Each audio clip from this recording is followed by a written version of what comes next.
고린도 교회와 성령, 오늘은 이제 사도행전 18장 1절부터 16절인데요. 너무 기니까 9절부터 11절까지만 본문을 먼저 읽고 시작하도록 하겠습니다. 시작. 밤에 주께서 환상 가운데 바울에게 말씀하시되 두려워하지 말며 침묵하지 말고 말하라. 내가 너와 함께 있음에 어떤 사람도 너를 대적하여 해롭게 할 자가 없을 것이니 이는 이 성중에 내 백성이 많음이라 하시더라.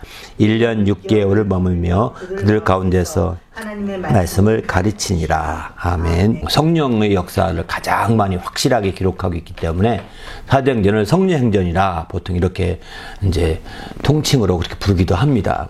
그런데 이제 그 성령 행전에서 6번째 교회로 제가 말씀드리고 싶은 거는 고린도 교회입니다. 바로 고린도 교회는 이제 성령의 역사가 가장 많았던 대표적인 교회죠. 그 성령의 은사로 인해서 굉장히 혼란스러웠고 성령의 은사로 말미암아 아주 교회가 혼란 중에 어려움을 겪고 있었던 상황이었기 때문에 고린도 전서를 써서 그와 같은 것들을 이제 정리하고 또 가르치려고 했던 것을 고린도 전서를 통해 우리는 알 수 있습니다. 그럼 사도행전에 기록된 고린도 교회의 모습은 어떠냐? 오늘 이제 사도행전 18장 1절부터 16절까지 잘 나와 있는데 이제 오늘 그 부분을 공부하면서 어떻게 고린도 교회에서 이렇게 성령이 중심되어 역사했는지 부분을 좀 살펴보고자 합니다. 앞서서는 이제 빌립보 교회 성령과 빌립보 교회에 대해 초점을 두었고 그 앞서서는 안디옥 교회, 그 앞서서는 이제 고넬료의 로마 교회, 고넬료의 로마 교회 정확히 고넬료가 로마 교회에 큰 역할을 한 건 분명한데 고넬료의 로마 교회 이렇게 제목을 붙여야 될지는 모르겠습니다만은 제목을 그렇게 붙였습니다. 왜냐면 고넬료 역할이 로마의 그 선교에 굉장히 다른 사도들이 들어가기 전에 놀랍게 역사했었기 때문이죠. 그만큼 이제 고넬료의 그 모든 것들은 그것도 어떤 설이지 실제적으로 그런 문서 같은 거 나온 건 아닌 것 같습니다. 고넬료가 어떤 그 로마 교회의 중심 멤버였다 이런 문서 같은 건 안 나온 것 같고 설로 그렇게 보게 되는 것 같고 또 그게 당시나 지금이나 보편적으로 이렇게 알려지는 설이지 실제 고넬료는 그 군인 출신이기 때문에 굉장히 비밀스럽게 모든 활동을 했습니다. 이탈리아 부대 특수부대거든요. 황제 친위, 왕을 친위 부대로서 특수부대인데 이런 특수부대 활동을 하면서 굉장히 비밀스럽게 그래서 핍박과 박해 중에도 교회가 든든히 살아남은 만큼 굉장히 비밀로 이렇게 정말 카타콤 활동하면서 비밀로 다 하지 않습니까? 그렇게 해서 점조직 하듯이 하죠. 이게 다 군대 조직을 잘 이용한 거거든요.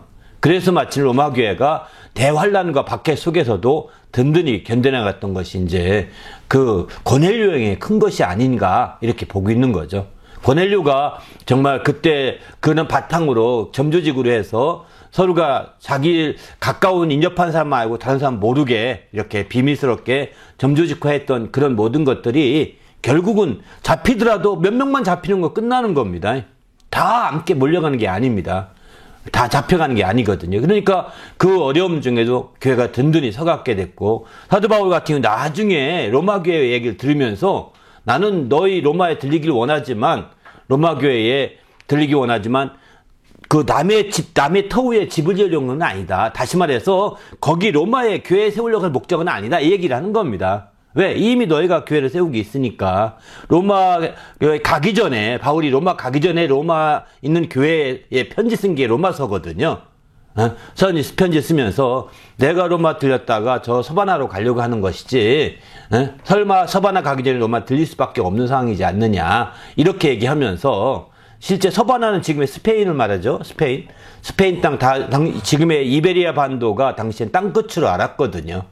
그래서 거기까지 가려고 사도 바울은 그렇게 계획을 짰던 거죠. 그래서 로마서를 써서 보냈던 건데 실제 로마 교회에는 이미 바울이 들어가기 전부터 이미 정말 복음에 크게 역사하고 있었습니다. 참 놀라운 거죠. 그것은 물론 당시에 로마 전체 제국하에 있었고 또 많은 사람들이 이동하면서 로마 당시의 수도인 로마로 들어가서 거기서 역사했기 때문에 그렇게 됐을 거라고 생각도 합니다만은 그러나 이제 그 놀라운 일이죠. 이거는 뭐 21세기, 20세기에 와서 대한민국의 교회랑 정말 이 로마 교회만 유일하게 선교사가 들어가기 전에 자체적으로 자기 시민들이 이제 복음을 먼저 전해서 교회가 형성됐던 대표적인 교회가 초대교회 당시에는 로마 교회이고, 지금 20세기 전후에 와서는 한국 교회가 유일하다고 합니다. 한국 교회가. 그 한국 교회 중에서도 첫 번째 시민들이 세운 교회는 소래교회인데, 여기 가면 소래교회라고 여기 이름 따온 교회가 있거든요. 그 소래교회를 기념해서 세운 교회가 한인교회가 여기 있습니다. 가까이 근처에. 그런데 그런 소래교회죠. 그 황해도에 있는 소래의 지역에 처음으로 그들이 와서 막 교회를 세웠다고 그럽니다. 놀라운 거죠, 사실은. 이런 일들이 로마 교회랑 한국 교회랑 그래서 비슷한, 앞서서 말씀드릴 때도 말씀드렸지만은 비슷한 점은 조금 있습니다. 그런 측면이. 그런데 어쨌든 이렇게, 그 다음에 그 전에 사마리 교회, 그 전에는 에사렘 교회에 대해서 했습니다. 이렇게 이제 5개 교회 했고요. 오늘은 고린도 교회에 대해서 살펴보려고 합니다. 이 고린도 교회에 있어서 이제 고린도는 알다시피 아테네 바로 밑에 있는 도시, 항구 도시입니다. 고린도는 아테네 그 항구 도시인데 아주 항구 도시다시피 이제 아주 부유했던 도시 중에 하나였고, 또 이 요즘에 부유하다 보니까 고린도의 건축 양식으로 지금도 다 배웁니다. 세계에서 배우면은 코린토 양식 이렇게 들어보셨죠? 코린트. 이 고린도라는 뜻이거든요. 코린트 양식이. 지금도 아주 얼마나 당시에 부유했으면 건축할 때 자기 독특하게 그렇게 건축 양식을 만들어서 했겠습니까? 그렇게 했을 만큼에 지금도 고스란히 건축 양식이 전해질 만큼 아주 그런 도시였는데, 그런 도시였기 때문에 이제 고린도에서 굉장히 이러다 보니까 아마 물가도 비쌌던 것 같습니다. 몰라도. 굉장히 비쌌고 좀 그러지 않았을까? 이유는 왜 그렇게 생각하냐면 사도 바울이 고린도에 가서부터 처음으로 자비랑 사역을 했거든요. 왜? 그냥 이렇게 성도들이 돕는 것으로 하니까 너무 많이 비싸고 어려운데 자기가 조금 벌면 쉬울 텐데, 안 벌고 하다 보니까 너무 부담 준다는 생각 들었고, 그때 마침, 아굴라를 만납니다. 때마침. 아굴라가 로마 박해를 피해서 로마로부터 떠나서 고린도에 도착했을 때 드디어 둘이 만나게 됩니다. 아굴라와 브리스가를 같이 만나서, 이제 함께 이 두 사람이 했던 것은 천막 깃는 텐트메이커였거든요. 천막을 깃는. 그러다 보니까 함께 만나서 일거리가 없을까 이렇게 찾던 중이었던 것 같고, 이렇게 일거리를 찾던 가장 큰 이유는 사도 바울이 지금 아테네에서 고린도 오기 전에 바로 아테네에서 있었었는데, 아테네에서의 어떤 전도 사역의 실패로 인해서 마음에 큰 좌절을 하고 있었던 상황이었습니다.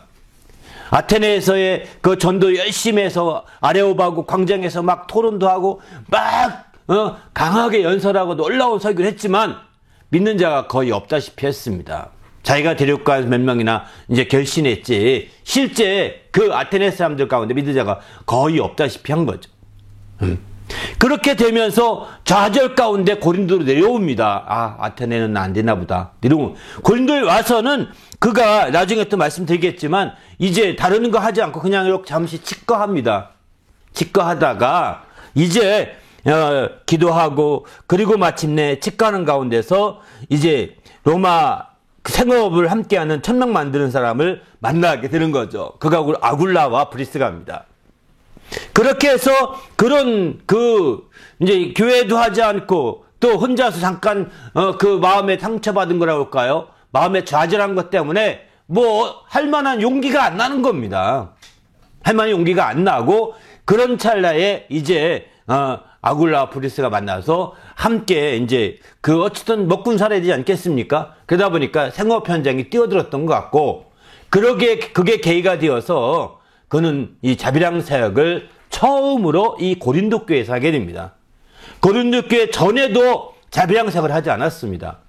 고린도 교회 후에는 어떤지 모르겠지만 고린도 교회로부터 처음 이렇게 자비랑 사역을 시작해서 이게 조금씩 이어졌던 것 같습니다. 그러나 고린도 교회에서만큼은 자비랑 사역을 확실하게 했던 것 같습니다. 그래서 자비랑에 대해서 고린도 전후서의 언급이 분명히 나오거든요. 다른 서신서는 그렇게 많이 안 나옵니다. 자비랑 사역에 대해서. 그런데 고린도 전서에서 이걸 집중적으로 얘기하고 있고, 또 이렇게 집중적으로 얘기했던 가장 큰 이유는 이 자비량 사역함에 따라서 자기의 사도권을 고린도 교회 사람들이 의심을 하게 됩니다. 자기가 자비량 사역하니까 저 사람 사도 맞아? 사도 같지가 않아. 뭐 일하기 바쁘고, 이렇게 이제 그 일하기 바쁜 것, 그거 일만 핑계대 가지고 사도권을 의심하게 되면서 그 사도권을 변증하다 보니까 마침내 자비량 사역에 대해서 이제 얘기하게 된 거죠. 내가 개바처럼 처자식 데리고 다니는 권한이 없는 줄 알았는데 다 했다. 나는 내 상이 무엇이겠느냐? 내가 열심히 복음을 전하고 내 권한을 안 쓰는 것이 내 상급이지 않겠느냐? 라고 이제 고린도전서에서 아주 강하게 이렇게 말하고 있는 거죠. 자비량 사역을 하면서. 내가 쓸 권한을 안 쓰는 게 내게 상이다. 내게 그게 복이지 않느냐? 이렇게 얘기하는 거죠. 그래서 그것이 이제 내가 사도권이 없어서가 아니라는 것을 강변하는 거죠. 이렇게 해서 이제 그 자비량 사역을 하게 되면서 그 점점 활동, 그 교회의 어떤 직접적인 활동보다는 그런 활동을 통해서 이제 좀 활기가 일어나게 되죠. 그런 가운데 이제 회당장 그리스도 집에 가서 회당장 그리스도 그 집 주위에서 변화가 일어납니다. 회당장 그리스도네요. 그리스도가 온 집안과 더불어 주를 믿으면서 고린도 교회 사람들이 침례를 처음으로 베푸게 됩니다. 그러니까 그 사도 바울은 그때까지만 하더라도 어디 지역 가면 회당 근처에 주로 유대인들이 다 그러거든요. 회당 근처로. 그래서 안식일에는 회당을 당시에 주일 지킨다 이런 개념보다는 그냥 예수님이 안식을 지켰으니까 우리도 안식일도 지키고 주일은 주님이 부활하신다니까 또 기념하고 이렇게 했던 것 같습니다. 그러다 보니까 안식일에 가서, 왜 안식일 지키는 너무나 익숙하니까, 그래서 가서 그들과 얘기하고 전하고 하는 가운데 이제 회장장이었던 그리스도가 변화가 됩니다. 그렇게 되고 났을 때 그날 밤에 하나님이 환상 가운데 말씀하는 거예요. 두려워하지 말며 침묵하지 말고 말하라 이럽니다. 그날 밤입니다. 그 침례를 주던 그 전까지 이게 얼마나 많은 세월인지는 모르지만, 그죠? 분명히 이 기간 동안에 그 아굴라를 만나서 이렇게 텐트 메이킹 하면서 잠시 지내는 이 기간 동안에 분명히 이 사도 바울은 마음에 큰 부담과 함께 나는 왜 내가 전도를 못할까? 못한 이유가 뭘까? 뭐 이런 생각을 많이 했었을 것 같고 또 많이 디프레스 됐을 수밖에 없다고 생각이 듭니다. 그렇게 된 상황이었지만 이제 하나님께서 회당장 그리스도를 붙여주면서 그 가족이 다 변화되고 그날 밤에 주님이 말씀하시죠. 환상 가운데 주께서 말씀하시되 두려워 말며 침묵하지 말고 말하라 이럽니다. 자기가 그동안에 두려워했고 또 억지로 말하지 않고 있었던 것을 주님은 알았던 거예요.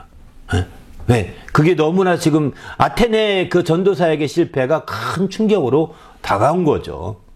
그래서 그는 두려워하면서 이렇게 했는데, 그 다음에 10절에 보면 내가 너와 함께 있음에 어떤 사람도 너를 대적하여 해롭게 할 자가 없을 것이니 이는 이 성중에 내 백성이 많음이라 하시더라. 이렇게 얘기하십니다. 그 뒤에 이제 그는 1년 6개월을 머물며 이제 함께 말씀 가르치고 고린도 교회를 세우게 됩니다. 이런 고린도 교회의 모습을 보면서 우리는 여기서 많은 것을 좀 배워야 되지 않겠는가 생각이 듭니다. 한번 앞에 설명한 부분 한번 읽고 좀 나누겠습니다. 시작. 사도 바울은 유럽 문명의 중심지였던 아덴에서 전도여행을 힘차게 전개하였습니다. 당시에 로마 제국이 전성기를 이루고 있었지만 그 뿌리는 헬라 문명이었고 그것은 바로 헬라의 아테네에 비롯되었습니다. 당시에 바울은 유럽 지역으로 건너가서 2차 전도 여행 중이었습니다. 그는 마케도니아 첫 성에서 빌립보 교회를 개척하였고 이어서 데살로니가와 베리아에서 전도하여 교회를 세웠고 드디어 아덴에 이르게 되었습니다. 그리고 바리새인 중에 많은 지식이 있었기에 아덴에서 변론을 마다하지 않았습니다. 또 그는 아덴에 펼쳐진 우상들을 보면서 격분하기도 하였었습니다. 그리하여 아레오바그 광장에서 헬라의 철학자들과 쟁론하면서 그들의 수준에 맞추어 지적으로 처 높은 설교를 하기도 하였습니다. 하지만 그것에서 저희 고린도로 떠나게 되었습니다. 고린도에서 아굴라를 만나서 이젠 달리 자비랑 사역으로 임하게 되었습니다. 고린도에서 성령은 어떻게 역사했는지 살펴봅시다. 아멘. 그 고린도교에 오기까지 이 여정을 간략하게 설명드리는 표현이거든요. 그러니까 사도 바울은 지금 굉장히 지적입니다. 사실은 우리는 번역된 성경을 보니까 사도 바울의 서신서가 지적인지 아닌지 잘 모릅니다. 그래서 실제 헬라어를 읽고 헬라를 잘하는 분이 보면 굉장히 고급 문장이라고 그런 말들을 하더라고요. 그러나 번역되면은 이게 그 고급인지 아닌지 잘 표시가 안 납니다. 그냥 우리말 되게 번역하기 때문이죠. 그러나 하여튼 그 굉장히 지식이 많고 이런 사람이었기 때문에 아레오바그 광장에서 헬라의 철학자 에피쿠르스 이제 철학자나 또 이런 철학자들, 당시의 철학자들이죠. 그런 철학자들과 이제 고대 철학이 유명하잖아요. 그 고대 철학자들과 토론을 합니다, 사실은. 오늘날로 말하면 TV에 나와서 이렇게 100분 토론 이런 거가 비슷한 겁니다. 그냥 아레오바 당시에는 TV가 없으니까 큰 광장에 모여서 함께 변론하고 토론하고 누가 설명하고 얘기하고 하는 이런 얘기들인 거죠, 사실은. 물론 전부 다 이 사도행전에 기록하지 않고 누가는 사도 바울이 말한 것만 중심으로 기록했기 때문에 사도 바울의 설교 중심으로 기록되어 있는 것뿐이지 실제 그 현장에서는 아마 사도 바울과 많은 서학자들과의 논쟁이 있었던 것을 아마 거기 얘기했었을 거로 봅니다. 그러면 그 논쟁에서 틀림없이 사도 바울이 이겼을 것 같습니다. 지지 않았을 것 같습니다. 그런데도 불구하고 사도 바울을 따라서 예수 믿는 사람이 거의 나오지 않았다는 겁니다. 저 사람 말 잘하네. 대단하네. 이 정도고 좀 끝난 거지. 나도 그럼 예수 믿어야 되겠다. 이렇게 결심하는 사람은 거의 없었던 거죠. 그렇게 해서 마침내 그곳에서 그렇게 많은 심혈을 기울였고 또 그곳에 눈높이에 맞춰서 이렇게 설교도 하면서 이렇게 했지만은 그게 오히려 화근이었지 않은가 하는 것이 나중에 고린도교에 와서 깨닫게 되는 것 같습니다. 고린도전서 3장에 보게 되면 그래서 나는 이제 예수께서 십자가에 못 박히신 것 외에는 아무것도 전하지 않기로 결단했다. 이렇게 말합니다. 오직 성령의 역사에서 그 믿음이 우리 지식에 있지 아니하고 성령의 믿음에 초점을 두게 하려고 그렇게 한다라고 강조하고 있거든요. 이 고린도교에서 그가 아주 결심했던 것은 바로 아테네에서 그가 크게 좌절했던 것을 아주 여실히 보여주는 내용이라고 볼 수 있는 거죠. 그렇기 때문에 우리는 주님 안에서 우리가 적극적으로 이 고린도교를 깊이 하려면 아테네 교회의 실패를 항상 배경에 두고 우리가 이해할 필요가 있습니다. 그래서 아마 그런 부분들을 적었고요. 하나하나 좀 보면서 설명하겠습니다. 1번, 바울이 아테네에서 전도 사역에 거의 실패를 한 후에 고린도에 와서는 어떻게 생활하였을까요? 한번 1절부터 4절 읽습니다. 시작. 그 후에 바울이 아덴을 떠나 고린도에 이르러 아굴라라는 본도에서 난 유대인 한 사람을 만나니 글라우디오가 모든 유대인을 명하여 로마에서 떠나라 한 고로 그가 그 아내 부게슬라와 함께 이탈리아로부터 새로 온지라 바울이 그에게 가서 뱅업이 같으므로 함께 살며 일을 하니 그 생업은 천막을 만드는 것이라. 안식일마다 바울이 강론하고 유대인들과 헬라인들을 권면하니라. 아멘. 아마 이 아굴라도 유대인이었고 아굴라를 만나게 됐던 것도 회당에서 만났던 것 같습니다. 회당에서 만났던 것 같고 이제 바울이 안식일마다 회당에 가서 강론도 하고 강론은 뭐 이렇게 정해 있지 않은 것 같습니다. 오늘 강론하실 분은 강론하십시오. 이렇게 약간 자유로운 분위기라고 하더라고요. 회당 자체의 그 분위기가. 바울이 알지도 못한 바울이 강론한다고 할 때 누가 추천하겠습니까? 그 회당장이 추천해서 할까요? 아니거든요.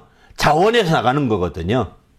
자원해서 이렇게 자원하고 좀 이렇게 약간 자유로운 분위기 속에 말하고 싶은 사람 말하도록 이렇게 하는 그런 분위기 회당의 모습을 여기서 잘 느낄 수 있죠. 그런데 그렇게 아덴을 떠나서 고린도에 이르러서 이게 몇 주간인지 몇 달인지 모르겠지만 적어도 한두 달 정도는 이렇게 지낸 것 같습니다. 한 달 내지 두 달 정도는 이렇게 지내는 동안에 바로 아굴라를 만나게 되는 것이고, 그가 이탈리아 부대에서 왔는데 왜 왔냐? 글라우디오 황제가 유대인을 다 막 유대인 학살 사건이라고 유대인을 다 떠나라고 이렇게 명령한 거, 로마에 다 추방 명령을 내린 겁니다. 그러니까 할 수 없이 로마에 있을 수 없으니까 이탈리아를 떠나서 이제 여기 고린도까지 온 거죠. 항구니까 거기서 배 타고 가서 항구에 그냥 내린 겁니다. 그렇게 해서 내려서 마침내 이제 그 회당에 갔는데, 회당에서 강론하는 사도 바울을 만난 거예요. 그리고 만나서 얘기다 보니까 이제 그 생업을 찾고, 그는 천막 깁는 사업을 했는데 그 생업하는 문제를 얘기하는 가운데 나도 한번 하겠다, 이렇게 다 하게 된 것 같습니다. 그렇게 해서 마침내 천막을 만드는 그런 생업을 하게 되면서 이제 이게 본격적으로 사도 바울의 자비량 사역의 출발점이 되는 거죠. 그 다음 두 번째, 바울은 고린도에서 초기에 아굴라와 함께 자비량 사역을 하면서 소극적으로 지냈던 거죠. 적극적인, 복음에 적극적이지 않았습니다. 소극적으로 지냈던 거고, 어떻게 해서 적극적으로 변했으며 그 결과는 어떻습니까? 5절부터 8절 함께 있습니다. 시작. 실라와 디모데가 마케도냐로부터 내려오매 바울이 하나님 말씀을 붙잡혀 유대인들에게 예수는 그리스도라고 밝히 증거하니, 그들이 대적하여 비방하고 바울이 옷을 털면서 이르되 너희 피가 너희 머리로 돌아갈 것이요 나는 깨끗하니라. 이후에는 이방인에게로 가리라 하고 거기서 옮겨 하나님을 경외하는 디도 유스도라는 집에 들어가니 그 집은 회당 옆이라. 그 회장장 그리스도 온 집안이 더불어 주를 믿으며 수많은 그리스도인들도 믿고 승리를 받더라. 아멘. 여기서 이제 아주 급격한 변화는, 사실은 사도 바울은 혼자 내려왔을 때는 아굴라랑 함께 그냥 이렇게 조용히 지냈던 것 같고, 소극적으로. 이제 사도 바울이 그 제자라고 할 수 있는 실라와 디모데가 내려왔습니다. 마케도냐 하면 지금 데살로니가로부터 내려온 것 같습니다. 그 빌립보 다음 막 데살로니가인데, 데살로니가에서 바울이 간 추적을 따라 내려온 거죠. 바울을 도우려고 왔던 것이죠. 하죠. 이렇게 내려오니까 어떻게 해요? 자기 제자들이 왔는데 바울이 가만히 있을 수 없잖아요. 그동안에는 혼자 있을 땐 조용하게 그냥 소극적으로 지낼 수 있었지만, 이렇게 실라와 디모데가 왔으니 담대히 전할 수밖에 없는 거죠. 그래서 전하는데 하나님 말씀에 붙잡혔다. 이제 그때부터 열정이 회복되기 시작하는 거예요. 혼자는 생각보다 안 되는 겁니다, 이게. 누군가가 와서 막 계기가 된 거죠. 그렇게 계기가 돼서 이제 그냥 담대히 증거하면서 6절에 보면서 이렇게 말이죠. 그들이 막 옷을 털면서 비방하니까 너희 머리로 돌아갈 거라, 너희 피가. 이렇게 나는 깨끗하다. 난 피에 대해 깨끗하다. 이 얘기입니다. 그러니까 이렇게 말한 적도 없거든요, 사실은. 이렇게 막 담대히 말하면, 왜냐면 지금 아테네에서 안 믿던 사람들을 보면서 충격을 받은 거예요. 그래서 여기서도 이제 비방하는 자들을 향해서 단호하게 끊고, 나는 이제부터는 이방인에게로 간다. 이렇게 얘기하는 거죠. 난 유대인들 상대하지 않겠다. 그러고서 이제 그가 그 거처를 거기서 옮겨서 하나님을 경외하는 디도 유스도라는 집에 들어가는데, 공교롭게 회당 옆이었어요. 회당 옆. 그 집, 아마 디도 유스도의 집이 아마 고린도 교회의 중심적인 역할을 하지 않았을까, 이런 생각이 듭니다. 디도 유스도 집에 들어갔는데 거기서 이제 회당 옆이어서 집 옆에 회당이었기 때문에 이제 그 회당장과 많은 얘기를 할 수 있었던 것 같고, 회당장이 그래서 변화되면서 수많은 고린도 사람도 듣고 침례를 믿어서 침례받게 되는 거죠. 놀라운 이 변화가 막 사도 바울이 열정을 회복하는데 결정적인 역할은 실라와 디모데가 왔다는 사실. 그럼에도 그 전에도 이제 예수에 대해서 막 증거했지만, 강론을 했지만, 그 회당이가 강론을 했지만 믿는 자가 없어 그렇게까지 비방하지 않았었거든요. 그런데 실라와 디모데가 온 다음에 더 강력하게 증언했던 거죠. 그렇게 되니까 오히려 비방하면서 막 이렇게 반대하는 사람이 나오는 거예요. 그러니까 막 화가, 의분이 일어나는 거죠. 그래서 마침내 이제 그들을 향해서 나는 너희 피에 대해 깨끗하다. 내 죄가 내 머리로 올라 들어갈 것이다. 내 피가 너희 머리로 돌아갈 것이다 라고 말하면서 그는 나는 이방인에 가겠다 새롭게 결심을 합니다. 그리고서 거기 그 회당에서 나와서 이제 하나님이 경외하는 자 디도 유스도의 집에 들어가는데 거기서부터 새로운 역사가 펼쳐지는 거죠. 그날 밤 그 집에서의 환상이 그 다음에 열립니다. 세 번째 보면 사도 바울이 적극적으로 변해서 밝히 증언하면서 회당에서 비방을 받음에 거기서 나와 디도 유스도 집에 들어가서 사역하게 되었는데 그날 밤에 어떤 일이 일어났습니까? 네, 일어났습니까? 함께 9절 10절 봅시다. 시작. 밤에 주께서 환상 가운데서 두려워 말며 침묵하지 말고 말하라. 내가 너와 함께 있음에 어떤 사람도 너를 대적하여 해롭게 할 자가 없을 것이니 이는 이 성중에서 내 백성이 많음이라 하시더라. 네. 여기서 이제 주님의 마음을 읽을 수 있는 거죠. 그리고 주님이 이런 말씀을 먼저 할 수도 있는데, 그죠? 이렇게 지금만 않고 고린도 내려오자마자 너 두려워하면 안 된다, 침묵하면 안 된다 이렇게 말하시는데 한참 지나서 열정이 회복되려고 할 때 이렇게 말씀하시는 거예요. 그 전에 말했더라면 오히려 더 열정이 회복될 수도 있어 더 될 법한데 오히려 이제 스스로 열정이 막 깨어나고 제 아들이 오면서 실라와 디모데 때문에 막 더 열심히 하다 보니까 이제 이렇게 주님의 음성까지 들리게 됩니다. 사실은 그렇습니다. 주님은 하려고 하는 자에게 더 하게 역사하신다는 것을 우리는 아셔야 합니다. 하려고 하는 사람을 더 하게 이끌어 주시는 거지 그냥 디프레스에서 쭉 나자빠 있는 사람들에게 야 일어나 해야 돼 이렇게 안 하십니다. 하려는 자들에게 더 하게 하시는 거죠. 그래서 우리가 어떤 상황이 되더라도 그냥 우리가 나자빠지거나 넘어져서 거기서 푹 꺼져 있지 말고 하려고 해야 합니다. 뭐든지 하려고 해야 합니다. 자꾸 하려고 하게 되면 이제 한 가지 하면 또 다른 열정, 또 한 가지면 또 다른 열정, 또 다른 열정이 생기게 되면서 회복되는 거. 그럴 때 하나님이 함께 역사해 주시는 거죠. 여기 오늘 본문도 마찬가지입니다. 그 주님이 초기에 이렇게 안 하시고 몇 개월 지나서 이렇게 주님의 음성이 들렸던 데는 사도 바울이 하고자 한다는 걸 주님이 발견하고 이젠 더 이상 두려워하지 마. 침묵하지 말고 말해.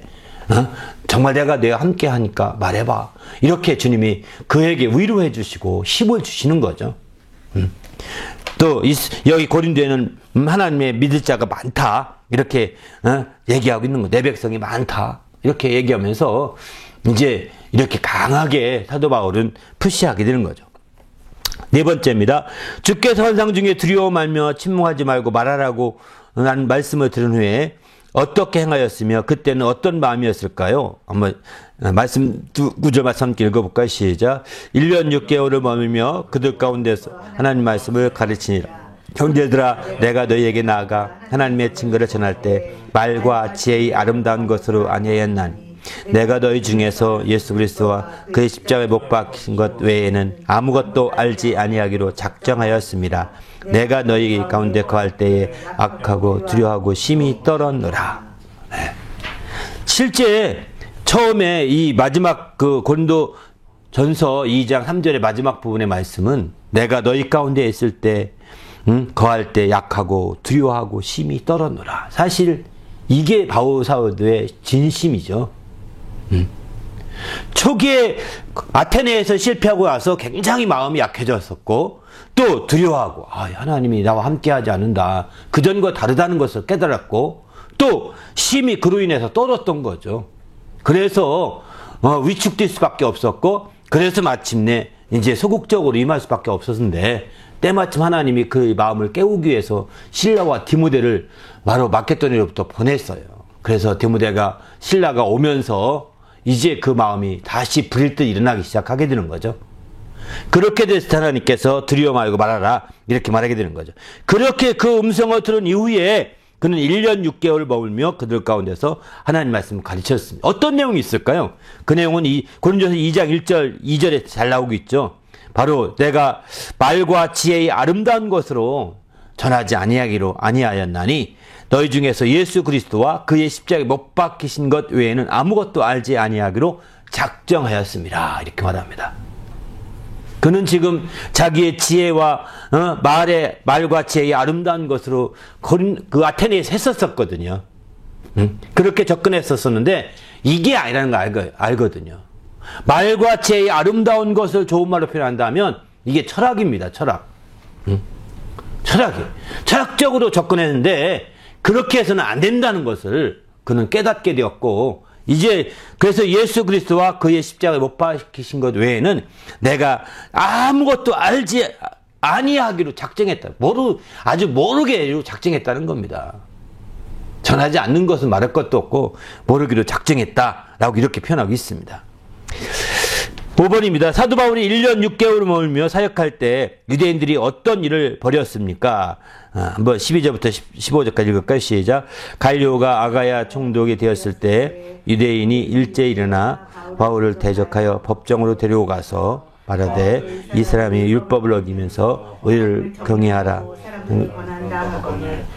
우리 입으려고 갈리오가 유대인들에게 이르되 너희 유대인들아, 만일 이것이 무슨 부정한 일이나 불량한 행동이었으면 내가 너희 말을 들어준 것이 옳을거니와 난 언어나 명칭이나 너희 법에 관한 것이면 너희가 스스로 처리하라. 나는 이러한 일을 재판장이 이루지 아니하노라. 그들을 법정에서 쫓아내니 모든 사람이 회당장 소수대를 잡아 법정 앞에 대니매 갈려 그 상관하지 아니하니라. 아멘. 그러니까 먼저 여기 17절 보면 회당장 소수대네가 나오죠. 근데 앞전 회당장은 누구냐면 그리스도보죠. 그리스도보. 그리스도인데 그리스도가 예수를 믿고 이제 온 가족이 다 믿고 또 그로 말미암아 많은 고린도인들이 믿어 침례를 받게 되니까 회당장이 바뀔 수밖에 없겠죠. 그래서 가까운 짧은 성경인데도 2명의 회당장이 나옵니다. 두 사람이 있다 동시에 있는 것이 아니라 바뀐 거죠. 전임자, 후임자죠. 근데 후임자 소수대네는 이제 사도 바울이 하는 일이 마땅치 않아서 그를 아주 나쁘게 고발하기 시작합니다. 그래서 그 사도 바울을 이제 아가야 총독에게 데려갔지만 총독이 내쫓게 되죠. 그리고서 이 일에 상관하지 않는다 하고서 나오게 됩니다. 6번입니다. 유대인들의 고발 사건 이후에 사도 바울은 어떻게 하였습니까? 같이 읽어볼까요? 시작. 바울은 여러 날 여다가 형제와 작별하고 배 타고 스리아로 떠나갔세. 브리스길라와 아굴라도 함께 간다. 바울이 일찍이 서원이 있었으므로 베느냐에서 머리를 깎았더라. 가이사랴에 상륙하여 올라가 교회 안부를 부른 후에 안디옥으로 내려가리. 예. 여기는 이제 그 뒷부분에 나온 말씀을 좀 추가로 쓴 거거든요. 사도 바울이 고발 사건 이후에 사실 더 고린도에 머물기가 어려웠던 것 같습니다. 그래서 이는 이제 머물기가 어려워서 1년 6개월쯤 지났을 그쯤이었던 것 같고, 그래서 마침내 형제들과 작별하고 배 타고 수리아로 떠나게 되죠. 여기 수리아는 이제 지금의 시리아를 향해서 가는 거죠. 지금 시리아 지역이. 그런데 브리스길라 아굴라도 함께 하게 됩니다. 그리고 바울이 일찍 서원이 있었으므로 갱그리아의 중간에 들렸는데 거기서 이제 머리를 깎았다 이러는데 머리를 박박 밀었던 것 같습니다. 왜냐하면 바울이 원래 대머리라고 합니다. 대머리인데 머리가 많이 빠져서 그러기도 하지만 그래서 아마 머리를 밀었던 것 같습니다. 그래서 이제 새롭게 각오하고 이제 떠나가는 거죠. 그리고 마침내 가이사랴에 상륙하게 되죠. 가이사랴는 지금의 이제 지금 이스라엘 지역의 로마 식민지 수도예요. 가이사라가. 로마 식민지 수도입니다. 거기가 총독이 있는 곳입니다. 가이사라가. 거기에 상륙해서 거기서 이제 수리아로 가게 되는데 수리아로 가야 안디옥 교회가 수리아에 있거든요. 안디옥 교회가 수리아에 있는데 가이사에서 이제 동북쪽으로 좀 올라가게 되면 안디옥 교회가 있습니다. 그래서 올라가서 교회 안부를 물은 후에 안디옥으로 내려가니 이렇게 표현. 내려간다. 내려간다는 표현은 가이사랴가 수도기 때문에 내려간다 이런 표현을 씁니다. 수도에서 가는 건 다 내려가는 거고 수도를 향해 가는 올라가는 거 이런 식이거든요. 그래서 내려가서 이제 얘기하죠. 가이사랴 남쪽에 있다는 것이 아니라 동북쪽에 있는데 내려간다고 그러거든요. 동북쯤 올라간다는 표현이 맞을 것 같은데 내려간다고 합니다. 이건 이제 수도 개념으로 우리가 번역을 그렇게 하더라고요. 보통. 그렇게 해서 이제 내려가게 되죠. 7번입니다. 사도 바울이 고린도에서 사역을 했을 때 아덴에서 실패를 교훈 삼아 어디에 주안점을 두었을까요? 고린도서 2장 4절과 5절 말씀 함께 좀 읽을까요? 시작.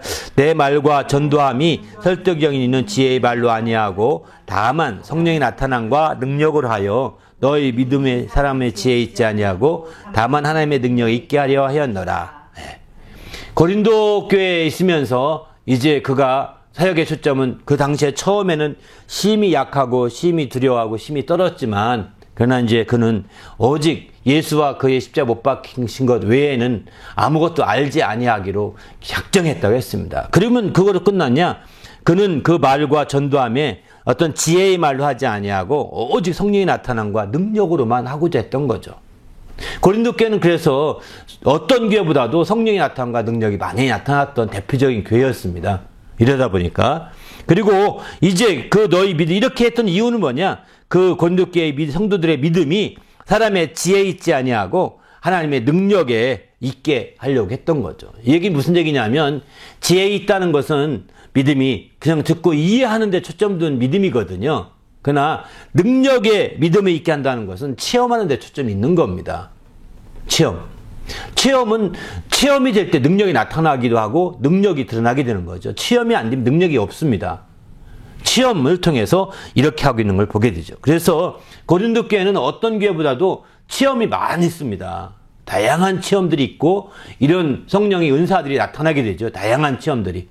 그렇게 됨으로 말미암아 이제 그들은 사람의 지혜로 깨달음으로 있지 아니하고 체험에 있다 보니까 굉장히 열정적이기도 하고 놀라운 고린도 교회의 그 체험들은 각각 다른 양상으로 나타나게 되는데 그것이 오히려 더 혼란스럽게 되는 그런 경우도 나타나게 됩니다.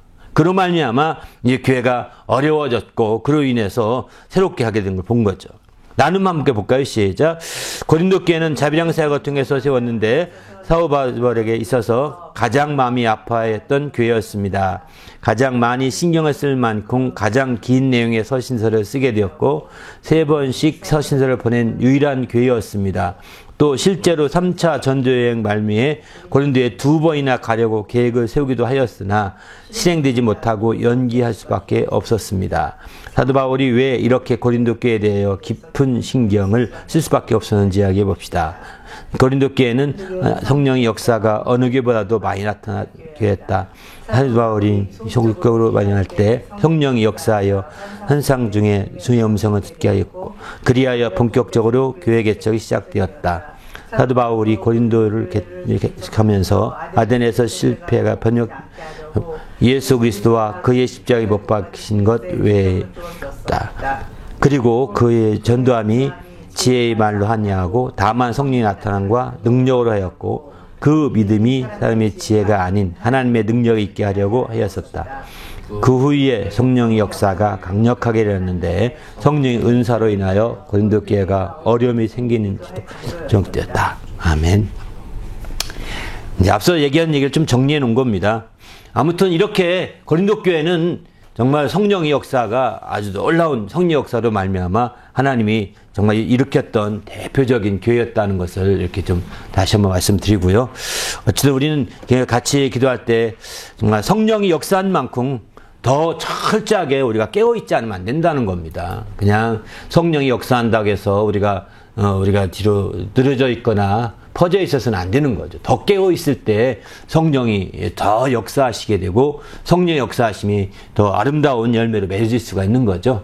함께 기도할 때 하나님 우리가 성령의 역사를 기대하고 이렇게 성령 행전과 7교회를 나누고 있는데 정말 성령의 역사심을 기대하면서 더 철저히 깨어있는 성도가 되도록 인도해달라고 오늘 말씀 생각하면서 간절히 기도하겠습니다. 하나님 아버지여 감사